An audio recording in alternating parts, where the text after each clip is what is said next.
ডিপার্টমেন্টের নাম হচ্ছে বায়োমেডিক্যাল ফিজিক্স অ্যান্ড টেকনোলজি। এটার মধ্যে দুটো ভাগ আছে, বোঝা যাচ্ছে।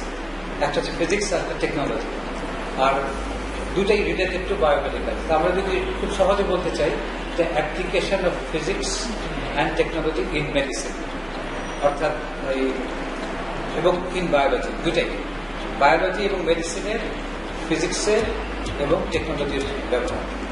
তো ফিজিক্স হচ্ছে একটা সায়েন্স, আর টেকনোলজি হচ্ছে সায়েন্সের প্রয়োগ।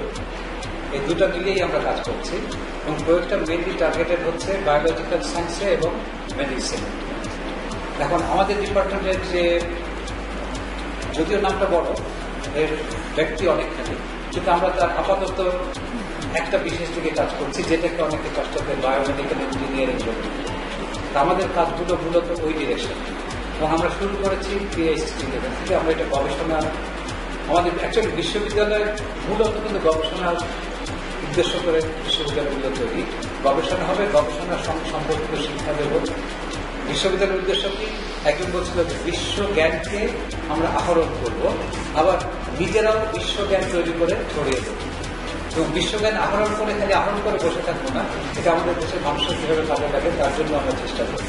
এই উদ্দেশ্যগুলো যদি সামনে থাকে তাহলে দেখতে হবে বিশ্ববিদ্যালয় কিন্তু গবেষণা প্রধান হবে।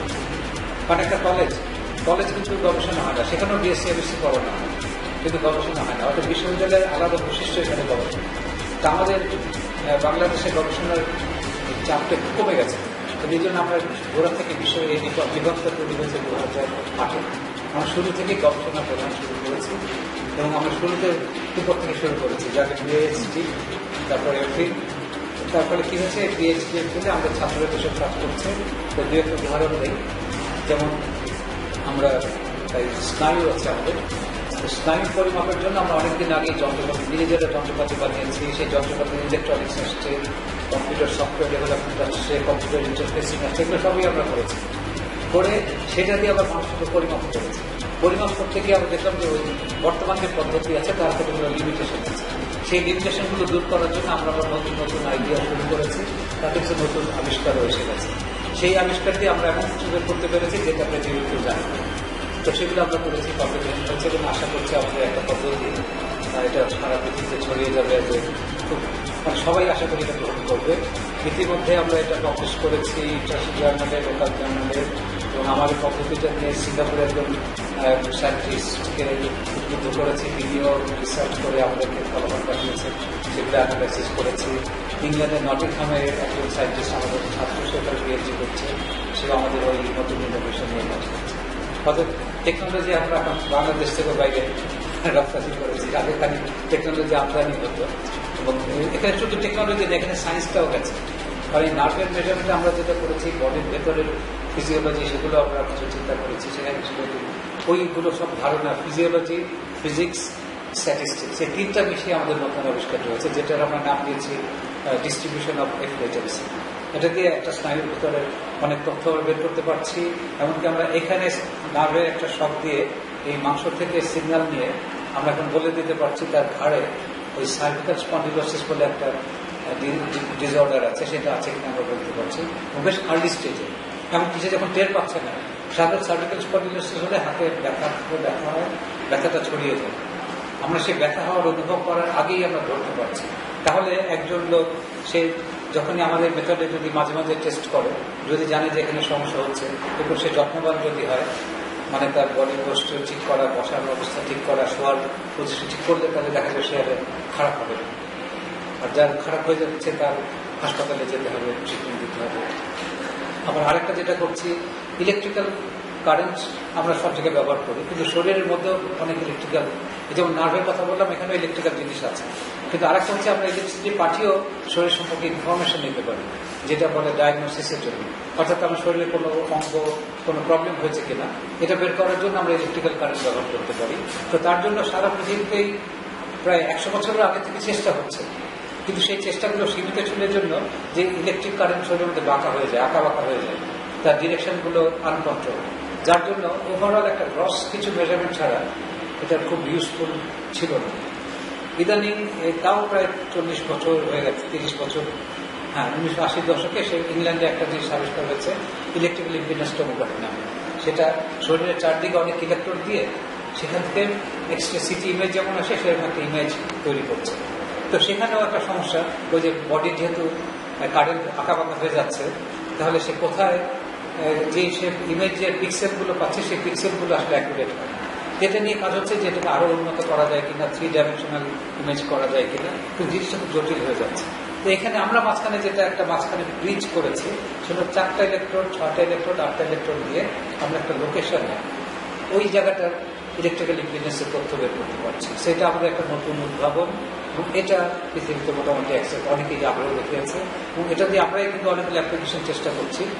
আর আমাদেরটা বলার আগে একটু বলি যে এটা কোরিয়াতে এটা কাজ শুরু হয়েছে, এটা নিয়ে ইংল্যান্ডের বাড়িতে কাজ শুরু হয়েছে, নরওয়ের অস্ট্রো ইউনিভার্সিটিতে কাজ শুরু হয়েছে আমাদের এই আবিষ্কারটা নিয়ে, যেটাকে আমরা নাম দিয়েছি ফোকাসড ইম্পিডেন্স মেথড।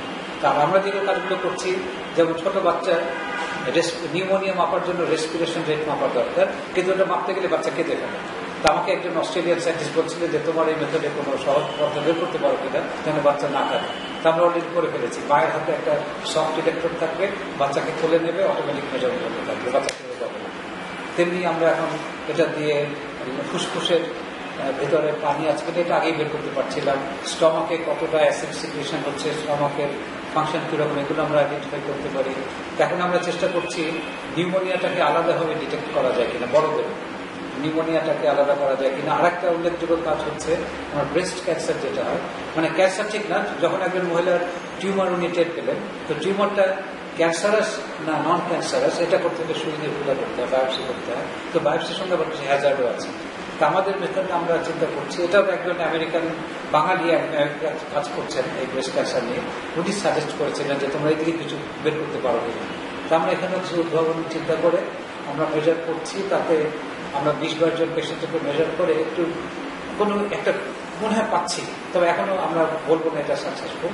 আমরা আরো কাজ করবো এবং আরো কিছু পরিবর্তন আনবো, আশা করি এটা আমরা করতে পারবো। এই ধরনের কাজ আমরা করছি, অর্থাৎ শরীরের যে ডিজিজগুলো আছে সেই ডিজিজগুলো আইডেন্টিফাই করার জন্য ডায়াগনোসিস, মেডিসিনের কয়েকটা অংশ, একটা হচ্ছে রোগ নির্ণয় বা ডায়াগনোসিস, আর একটা হচ্ছে ট্রিটমেন্ট বা থেরাপি, চিকিৎসা, আর একটা হচ্ছে রিহ্যাবিলিটেশন। রিহ্যাবিলিটেশন মানে অনেক সময় চিকিৎসা করেও শেষ করা যায় না, ঠিক করা যায় না, তখন তাকে রিহ্যাবিলিটেট করতে। যেমন আমার চশমাটা, আমার চোখ খারাপ হয়েছে কিন্তু এটাকে ভালো করা যায় না, তো আমি চশমা দিয়ে নর্মালি চলার চেষ্টা করছি। যার হাত নাই তার হাতকে যদি একটা আর্টিফিশিয়াল দাঁত লাগানো হয়, এটা হচ্ছে রিহ্যাবিলিটেশন। যার হার্ট নষ্ট হয়ে গেছে হার্ট রিপ্লেস করলো, অর্থাৎ রিহ্যাবিলিটেশন কথাটা কিন্তু অনেক ব্যাপক। তো সেখানে আমরা যেমন আমরা আরেকটা কাজ করছি, অনেকের হাত নাই, তো আমরা সেখানে একটা আর্টিফিশিয়াল হাত লাগিয়ে দিয়েছি, যেটা দিয়ে সামান্য কিছু স্প্রিং লোডেড করেছি, সে একজন আরেকটা হাত লাগিয়ে ধরতে পারে। এখন এটাকে আমরা বডি পাওয়ার করতে যাচ্ছি, যে নাড়ালে সেটা করতে পারবো। ইলেকট্রিক্যাল কানেকশন দিয়ে আমরা মাসেল থেকে সিগন্যাল নিয়ে অ্যানালাইসিস করে সেটা ইচ্ছা করে নিজের বুদ্ধি করে হাত খুলতে পারে সেই ব্যবস্থা করছি। তো এই জাতীয় কাজগুলো এটা বায়োমেডিক্যাল ইঞ্জিনিয়ারিং মধ্যে পড়ে। তো আমরা এটাকে ব্রড বায়োমেডিক্যাল ফিজিক্স অ্যান্ড টেকনোলজির মধ্যে দেখছি। তো এটাই আমাদের মেইন স্কোপ। ইদানিং আমরা মাস্টার্স খুলেছি এই 4 বছর পরে। এই মাস্টার্সে সবাই আমরা আপাতত একটা স্ট্রিম খুলেছি যেটা বায়োমেডিক্যাল ইঞ্জিনিয়ারিং বায়াসড, সেখানে ফিজিক্স, অ্যাপ্লাইড ফিজিক্স, ইলেকট্রনিক্স এবং ইলেকট্রিক্যাল ইঞ্জিনিয়ারিং এসব বিভাগ থেকে ছাত্র এসে ভর্তি হচ্ছে। এরপরে আমরা হয়তো রেডিয়েশন আর একটা সাইজ আছে, অর্থাৎ রেডিওথেরাপি। আমরা অনেকে শুনে থাকি যে রেডিওথেরাপি, ক্যান্সারকে রেডিওথেরাপি দেয়, তো সেখানে রেডিয়েশন ডায়াগনোসিস আছে, যেমন ফুসফুসের কাজগুলো কাজ, সেগুলো রেডিয়েশন দিয়ে ডায়াগনোসিস করা হয়, যেটা হলো নিউক্লিয়ার মেডিসিনের আন্ডারে। আবার এই যে CT scan, MRI scan, PET scan, এগুলো দিয়ে যে বডির ভেতরে দেখা হয়, এগুলো হচ্ছে ইমেজিং। তার মধ্যে রেডিয়েশন রিলেটেড হচ্ছে সিটি স্ক্যান, পেট স্ক্যান, এগুলো, তারপর স্পেক্ট বলে আরেকটা, এগুলো হচ্ছে এই রেডিয়েশন রেডিওলজির আন্ডারে। আরেকটা হচ্ছে রেডিয়েশন অনকোলজি বা ক্যান্সার ট্রিটমেন্টের জন্য থেরাপি। এই তিনটার মধ্যে ফিজিক্সের প্রয়োগ আছে। তো ওই সাইডে আমরা কোনো গবেষণা করছি না, কিন্তু আমাদের মাস্টার্স আমরা আগামী বছর খুলব, যেখানে মাস্টার্স ছাত্ররা বিশেষ করে এই সাইডগুলো যারা পড়াশোনা করবে তারা আমাদের যে হাসপাতালে যে চাকরিগুলো আছে সেখানে মেডিকেল ফিজিক্সিস্ট দরকার। যেমন রেডিয়েশন ট্রিটমেন্ট দিতে গেলে প্রত্যেক পেশেন্টের জন্য আলাদা করে প্ল্যানিং করতে হয়, সেগুলো তারা করতে পারে। সেই জাতীয় মোটামুটি একটা আইডিয়া দিলাম। আচ্ছা, পাশাপাশি একটু বলে রাখি, আমরা যে খালি ইলেকট্রনিক্সের সীমাবদ্ধ তা না, আমরা যেমন মানুষ এই গ্রামের রোগী পানি, নিরাপদ পানি পাচ্ছে না, তো এবং নিরাপদ পানির জন্য লোকে একদিন টিউবওয়েলের উপর ডিপেন্ড করতো, কিন্তু ইদানিং এখন আর্সেনিক এসে গেছে। তাহলে আমরা যেটা 1980 দশক থেকে করছিলাম যে সূর্যের তাপে পানি জীবাণুমুক্ত করা যায় কিনা। আসলে পানি কিন্তু ফুটাতে হয় না, পানি 60 ডিগ্রি সেলসিয়াসে আধা ঘন্টা রাখলে পানি জীবাণুমুক্ত হয়ে যায়, যেগুলো ক্ষতিকর জীবাণুগুলো, দুধ প্যাস্টুরাইজেশন যে টেকনিকটা, এটা আমাকে একজন ডাক্তার বলছিলেন যে আপনাকে 100 ডিগ্রিতে গরম করতে হবে না। তখন ওই কিউটাই আমাকে হেল্প করেছে। তা আমার টার্গেট ছিল কত কম খরচে বানাতে পারে। তা আমি এসে 100-150 টাকা একটা জিনিস বানিয়েছি, যেটা গ্রামের বাঁশের ডালা আর পলিথিন শীত বাজারে পাওয়া যায়, এগুলো ব্যবহার করে সে পানিকে গরম করে ওই প্রায় 60-70 ডিগ্রি গরম করতে পারে। ইদানিং এটাকে আমরা আরো উন্নত করেছি, আমরা এমনকি 90 ডিগ্রির উপরেও যেতে পারি। আর আমরা এই অনেক অণুজীব পরীক্ষা করে দেখেছি যে সূর্যের আলো যদি আলোতে গরম হচ্ছে, তো সূর্যের আলোতে আমার তাপমাত্রা উঠাচ্ছে পানির সঙ্গে সঙ্গে সূর্যের মধ্যে আলট্রাভায়োলেট রে বলে একটা অংশ আছে, ওইটা আর আমাদের গরম হাওয়া, এই দুইটা একত্র হওয়ার ফলে আমাদের মাত্র 45 ডিগ্রি সেলসিয়াসে ওই ডায়রিয়ার জীবাণুগুলো মরে যাচ্ছে। যার জন্য আমাদের মেথডটা খুব এফেক্টিভ। 1 ঘন্টা-1.5 ঘন্টা লাগে, অর্থাৎ 1 ঘন্টা-1.5 ঘন্টা একটা বাড়ির আমাদের আরেকটা টার্গেট যে আমরা চাচ্ছি যে যারা ঘরে ঘরে যেন এটা হয়, অর্থাৎ গৃহস্থরা যেন নিজেরাই, আমাদের গৃহিণীরা নিজেরাই বাড়ির উঠানে করে ফেলতে পারবে। তো এই কাজও কিন্তু আমরা করছি, এটা আমাদের বায়োমেডিক্যাল ফিজিক্সের অংশ হিসাবে। আবার বৃষ্টির পানি কালেকশন সেই একইভাবে উঠানে 4টা বাঁশের খুঁটি লাগাবে, পলিথিন ছিটিয়ে বৃষ্টির পানি কালেকশন করবে, সেদিন নিরাপদ পানি করবে। আমরা আরো একটা জিনিস করেছি, টেলিমেডিসিনের বলা হয়নি। আমরা টেলিমেডিসিন যেটা করেছি, আমরা ইসিজি মেশিন বানিয়েছি। তারপর স্টেথোস্কোপ, যেটা স্টেথোস্কোপকে আমরা ইলেকট্রিক্যালি কনভার্ট করেছি, ইলেকট্রিক্যাল সিগন্যালে নিয়ে গেছি সাউন্ডটাকে। মাইক্রোস্কোপের মধ্যে ওয়েবক্যাম লাগিয়ে এটাকে ডিজিটাল করেছি। তারপরে একটা নর্মাল ক্যামেরা দিয়ে চামড়া ছবি তোলার ব্যবস্থা করেছি। তা আমরা এই জিনিসগুলো দিয়ে যেটা করতে চাচ্ছি যে আমাদের গ্রামে, এটা টেলিমেডিসিন অনেকেই করছে, কিন্তু টেলিমেডিসিনের বেসিক জিনিসটা হচ্ছে যে গ্রামে বড় ডাক্তার যায় না, গ্রামে এমবিবিএস ডাক্তার আমাদের দেশে নাই। অর্থাৎ আমরা যদি শহরের ডাক্তার যে আছে তাদের ঘরে কম্পিউটার দিয়ে, গ্রামে যদি একটা অপারেটরকে ট্রেনিং দিয়ে দেওয়া হয়, সেই জন্য রোগীকে দেখে রোগীর গায়ে এগুলো লাগাবে, শহরে উনি সঙ্গে সঙ্গে ইসিজি দেখতে পাবে, স্টেথোস্কোপ হেডফোন লাগিয়ে কানে সঙ্গে শুনতে পারবে এবং ছবি দেখছে ভিডিওতে, তখন রোগীর সঙ্গে কথা বলতে পারবে। শুধু রোগীকে টাচ করতে পারছে না, টাচ করা ছাড়া বাকি সব জিনিসগুলো উনি মোটামুটি পেয়ে যাচ্ছেন, তারপরে চিকিৎসা দিতে পারবেন। এটার নাম হচ্ছে টেলিমেডিসিন। তো টেলিমেডিসিন বাংলাদেশে অনেকেই চেষ্টা করছে, কিন্তু বেশিরভাগ শুধু কথার উপর দিয়ে, ভিডিও এবং কথা। কিন্তু এর সঙ্গে যে যন্ত্রপাতিগুলো সবাই বিদেশ থেকে আনার চিন্তা করছে, কিন্তু বিদেশি যন্ত্রপাতি প্রচুর দাম, এবং সেই যন্ত্রপাতি দিয়ে আমাদের যদি 15,000 কমিউনিটি ক্লিনিক আছে, 15,000 জায়গায় এইসব যন্ত্রপাতি দিতে হয়, এবং এক সেট যন্ত্রের দামে যদি 20-30 লক্ষ 50 লক্ষ টাকা হয়, তাহলে পোষাবে না, এটা সম্ভব না। কিন্তু আমরা যেটা করছি, আমরা বেসিক কিছু যন্ত্রপাতি গভর্নমেন্টের অ্যাডমিনিস্ট্রেশনে আলাপ করে আমরা 1-1.5 লাখ টাকার মধ্যে সবগুলো দিতে পারছি এক সেক্টরের জন্য।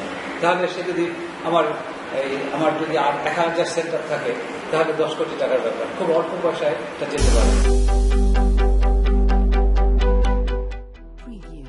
আমরা ইদানিং গভর্নমেন্টের A2I বলে একটা শাখা আছে, সেখানে আমরা প্রজেক্ট সাবমিট করেছি।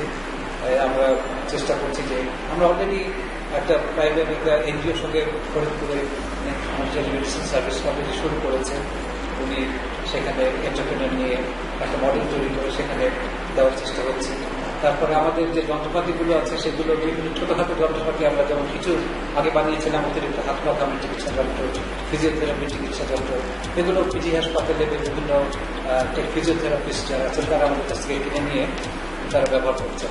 আর হাত পা ঘামের চিকিৎসা যন্ত্র রোগীরা ব্যবহার করছেন। তো আমরা আগে বিজ্ঞাপন দিয়েছি, মাঝখানে অনেকদিন বন্ধ ছিল, এই শিগগিরই আবার বিজ্ঞাপন